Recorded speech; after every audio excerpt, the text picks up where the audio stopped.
why do I hear very few people stand up in the Republican Party speaking about weapons reform and assault, especially assault weapons? They're designed only to kill human beings. They say, you know, you've never seen big game with a flak jacket. There's absolutely no excuse for them, and yet, in my view. Is there anybody who wants to take that? Or no. All right, is there any form of assault weapons or anything else that we should reconsider, or is that all off the table? Bobby?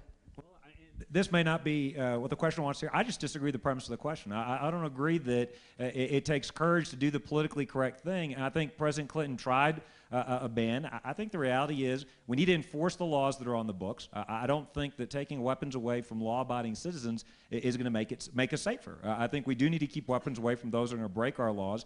So I don't think it's a lack of courage. I think this is just an area where there's a principled disagreement, and we can have that disagreement. So I don't think it's a lack of political courage. I think it's just I've got a different view. I think that I think the left sometimes tries to create rights that are not in the Constitution. It's amazing to me in the penumbras of the Constitution they find all these things. For example, the Supreme Court ruled that our state couldn't put to death a convicted child molester. They said that it was not constitutional for us to put him to death. And yet some of the same folks that say that don't want to read what's in black letter law in the Second Amendment. I mean, if folks want to change that, I think they should amend the Constitution. So I don't think it's a lack of political courage. I think it's just a principled stand. I think the way we make our community safer is not by disarming the law-abiding citizens who are the only ones that will follow the laws, but rather to focus our efforts on enforcing the laws that are on the books, stop these nonsensical operations like Fast and Furious that put weapons in the hands of criminals, and actually crack down on the criminals, not the law-abiding people.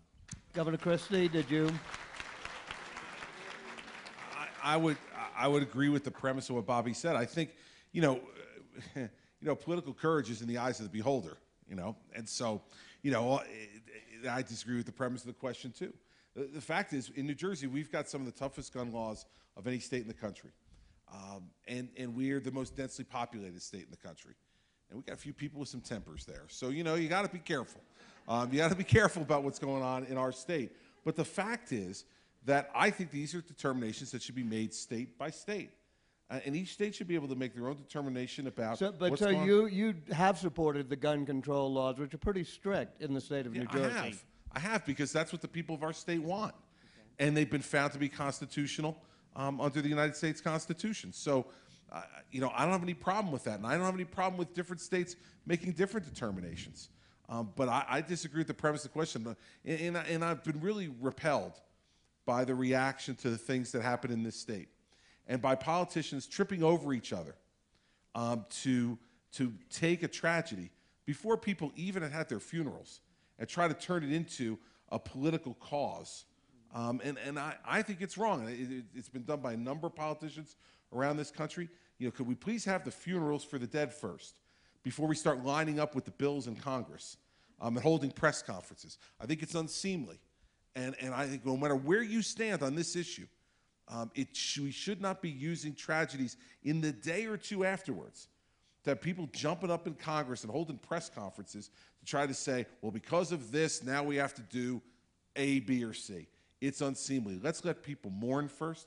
Let's let people begin to recover first before we start doing political grandstanding. That's why people hate politicians. It's things like that that make them hate politicians. These are people suffering, and now we're going to turn it into a big political circus.